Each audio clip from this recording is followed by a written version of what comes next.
આજે આપણે બનાવીશું ખૂબ જ ઓછા સમયમાં તૈયાર થઈ જાય એવું સેવ ટામેટાનું શાક. આ સેવ ટામેટાના શાકમાં આપણે સેવ પણ ઘરે જ બનાવીને તૈયાર કરી છે.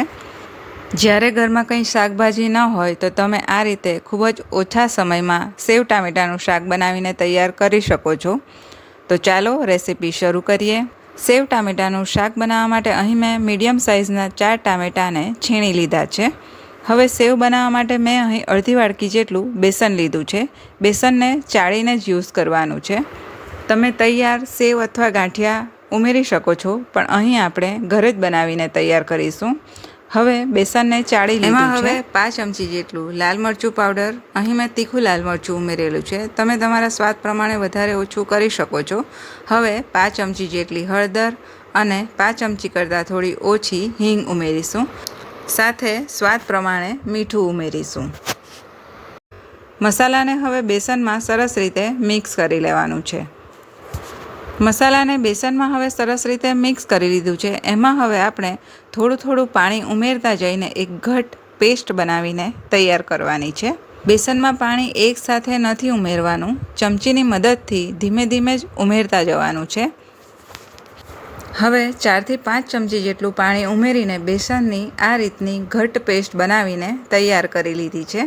હવે એને થોડીવાર માટે આપણે સાઈડ પર રાખીશું. હવે સેવ ટામેટાનું શાક બનાવવા માટે એક કઢાઈમાં એક મોટો ચમચો તેલ લેવાનું છે. તેલ તમારા પસંદગી મુજબ વધારે ઓછું કરી શકો છો. હવે તેલ થોડું ગરમ થાય એટલે એમાં અડધી ચમચી જેટલી રાઈ ઉમેરવાની છે. તમે એમાં જીરું પણ ઉમેરી શકો છો. હવે એમાં 5 ચમચી જેટલી હિંગ ઉમેરવાની છે. હવે રાઈ ફૂટે એટલે એમાં 8 થી 10 જેટલા કડી પત્તા ઉમેરવાના છે. સાથે તીખા 2 કાપેલા મરચાં ઉમેરીશું. હવે એમાં 1 ચમચી જેટલી આદુ અને લસણની પેસ્ટ ઉમેરીશું. હવે આદુ લસણને થોડું સાંતળી લેવાનું છે. આદુ લસણ સાંતળાઈ જાય એટલે એમાં 5 ચમચી જેટલી હળદર ઉમેરવાની છે. આદુ મરચાં અને લસણ થોડા સંતળાઈ જાય એટલે એમાં છીણેલા ટામેટાં ઉમેરી દઈશું. હવે ટામેટાને મસાલા સાથે સરસ રીતે મિક્સ કરી લેવાનું છે. મિક્સ કરી લીધા પછી એને ઢાંકીને હવે 3 થી 4 મિનિટ માટે સરસ રીતે કૂક કરી લેવાનું છે. હવે 3 થી 4 મિનિટ કૂક કર્યા પછી ખોલીને ચેક કરી લઈશું. ટામેટાં થોડા ચડી ગયા છે, પણ એમાં હજી પાણીનો ભાગ બાકી છે. પાણીનો ભાગ થોડો સુકાય ત્યાં સુધી એને ફરીથી કૂક કરી લેવાનું છે. કઢાઈને ફરીથી ઢાંકીને 2 થી 3 મિનિટ માટે કૂક કરી લેવાનું છે. 2 થી 3 મિનિટ કૂક કર્યા પછી હવે ટામેટાનું પાણી થોડું સુકાઈ ગયું છે, તો એમાં હવે આપણે મસાલા કરી લઈશું.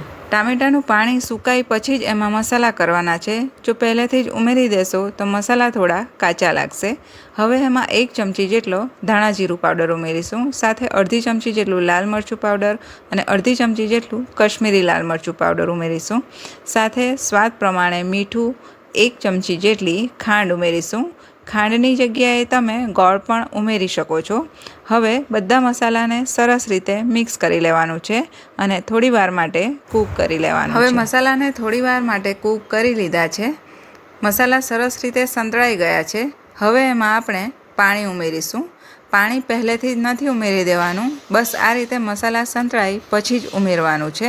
હવે એમાં 2 થી 2.5 ગ્લાસ જેટલું પાણી ઉમેરવાનું છે. જો પહેલેથી જ પાણી ઉમેરી દેશો તો ટામેટાં ચડશે નહીં અને એની કચાશ લાગશે, પણ આ રીતે તમે ઉમેરશો તો ટામેટાનો ટેસ્ટ ખૂબ જ સરસ આવશે. હવે ટામેટાની ગ્રેવીને થોડી ઉકાળવાની છે. ઉકળે પછી આપણે આગળની પ્રોસેસ કરીશું. હવે ટામેટાની ગ્રેવીમાં ઉભરો આવવા માંડ્યો છે. ગ્રેવીને હવે થોડીવાર માટે ઉકાળવાની છે. શાકમાં આપણે મીઠું ઉમેરેલું છે, પણ પાણી ઉમેર્યું છે એના ભાગનું મીઠું ફરીથી ઉમેરી દેવાનું છે. હવે ગ્રેવીમાં ઉકાળો આવવા માંડ્યો છે, તો એમાં થોડા કાપેલા લીલા ધાણા ઉમેરીશું. ગ્રેવી હવે સરસ રીતે ઉકળી ગઈ છે, તો એમાં આપણે સેવ પાડીશું. સેવ પાડવા માટે આ રીતના ઝારાનો ઉપયોગ કરવાનો છે. હવે ઝારાની ઉપર આપણે જે બેસનની પેસ્ટ બનાવીને રાખી છે એ લઈ લેવાની છે અને એને ચમચીની મદદથી આ રીતે પ્રેસ કરતા જઈને એના ગાંઠિયા અથવા તો સેવ પાડીને તૈયાર કરી લેવાની છે. સેવને ડાયરેક્ટ ગ્રેવીમાં જ પાડવાની છે. ગ્રેવીમાં થોડો ઉકાળો આવે પછી જ આ રીતે સેવ પાડીને તૈયાર કરવાની છે. જો તમે ઉકાળ્યા વગરની ગ્રેવીમાં આ રીતે સેવ પાડીને તૈયાર કરશો તો એના ગાંઠિયાની જગ્યાએ લોચો બની જશે. એટલે એમાં ઉકાળો આવે પછી જ આ રીતે સેવ પાડીને તૈયાર કરવાની છે.